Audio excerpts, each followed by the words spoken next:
Kids, today as promised we have hopefully our last video of this bike. It's a 1998 Dyna Super Glide. It's been a bit of a project because well, it came in for bars, fork seals, tires, and in the end belt ended up being not spaced properly, so it was rubbing on the inside of the transmission, which there's a brand new belt on here looking like someone just replaced it because it probably blew. But yeah, it's been a bit of a project. Getting parts the last couple years have been tough, but we did finally get our cable set. Cables are available pretty readily now. So we got our Burley cable kit for this 1998 Dyna Super Glide. We're going to throw our cables on, bleed our brakes, and yeah, like I said, maybe this will be the last time we make a video of this old girl. For now, it's got the Evolution motor in it, which, you know, it was a great motor, other than you have to stay on top of lifters, but I think seems like it's kind of a common story. Anyways, the cable's already disconnected at the top, so we're going to take these 6 screws out of the clutch release cover, and then we can pull it out with our cable. Oh, wrong way. Now we got to get the clutch cable out of this housing. Can't just unscrew it. First you got to take this retaining clip out here, and behind that clip have 3 little balls. Don't let them roll away. Then you pull your inner part of your ramp out and unhook it, and then you take this piece off and just take this out for now. This is your ramps. They take a 1/2 inch wrench or so and spin that cable out.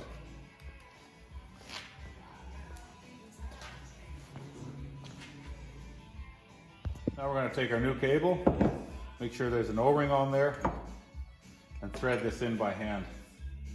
Make sure when you tighten this up, don't over tighten it, because you'll break the little tit off the end of the cable, and that sucks. Now take a little bit of brake clean and clean the gasket surface off and hang a new gasket in place.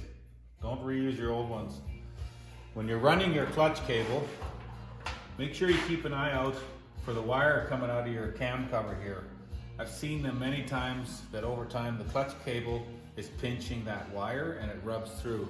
Then it grounds and you lose ignition, or it backfires, or just doesn't run properly. And so keep an eye where you run your clutch cable back up to the bars. So we'll get our clutch cable inner lever here. The plastic pin in. Get that assembled. Looks like I got my little helper coming up here to see what's up. Part of our clutch adjustment is loosen the lock nut off, back it out all the way. Turn our center adjusting pin in all the way and lightly seat it. And then you want to pull your lever a few times. When you're pulling your lever, you're making sure that your balls that I showed you earlier are seated in the ramp properly. And then just check this a couple times. Once you find the lightly seated position, back it out about 3/4 to 1 full turn. And then lock that centering nut into place.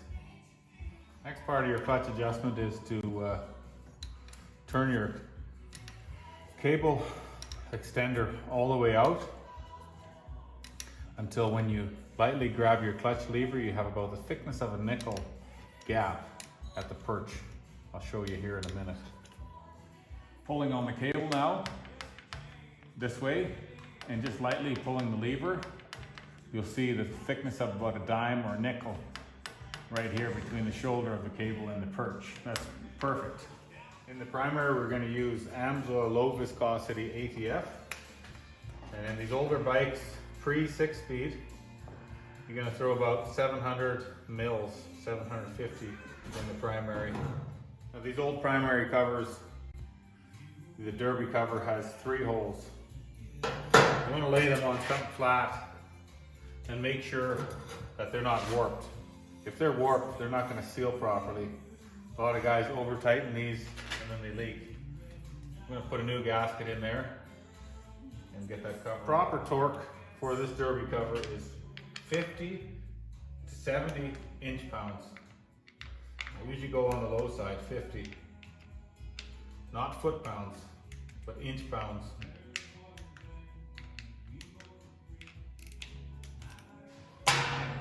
Take your brake line, your brand new one, used one, whatever you got, blow a little air through it, and put new crush washers on it.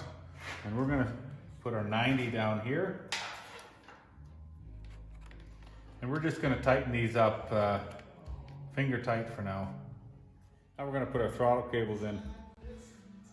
You got two throttle cables. One has a little spring at the carb end and one doesn't. The one with the spring is your return, and the one without a spring is your open. Your pull cable, I guess you'd call it. I'm gonna pull this air cleaner off. For one, it'll make it easier to adjust your cables to make sure your carburetor is opening all the way. And secondly, we still need to clean this one as part of our service on this bike. Once you get your cables routed, figure out which is your pull cable.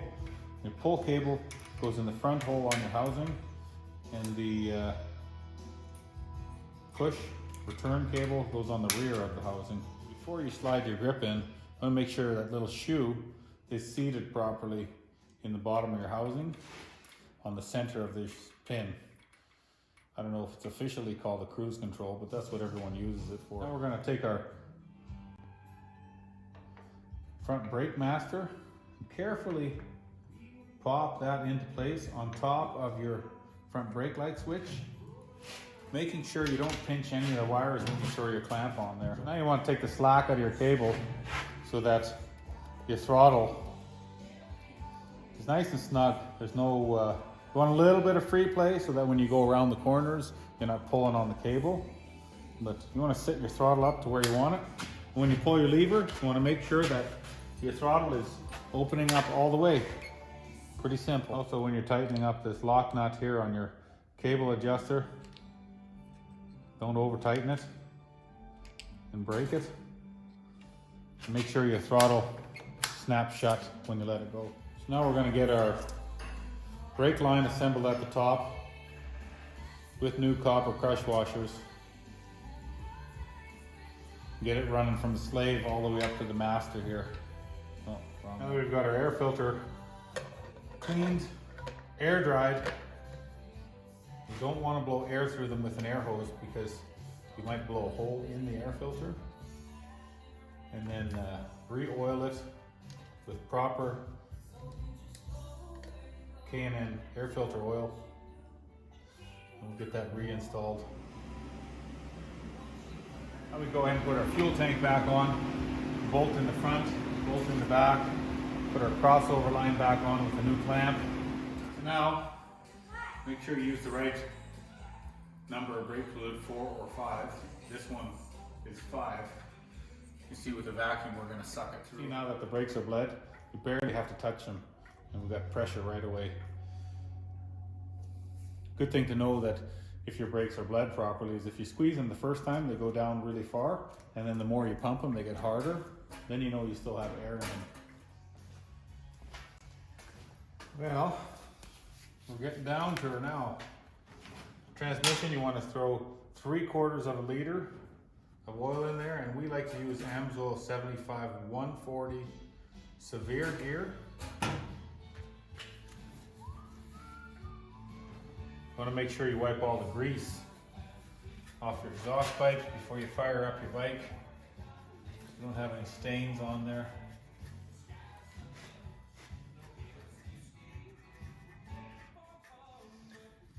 Rain pants, you're probably not going to wipe those off too easily.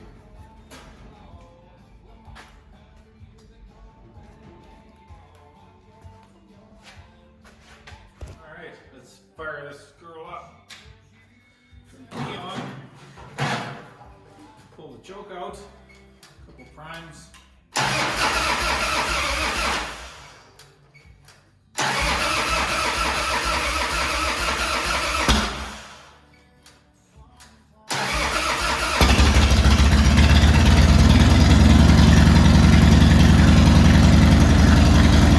Fired right up. Sounded pretty good. So now all we got left to do is put the windshield on and go for a little ride down the road. Guys and girls, thanks for watching. Well, we did a bar job, fork seals, tires, and full service on this 1998 Dyna wide glide. You can see we got that windshield mounted on there real nice. We had to modify the mounts a little bit. And yeah, it took a little while to get some parts in, but thankfully we did finally get her done. So have a good night, and on to the next job.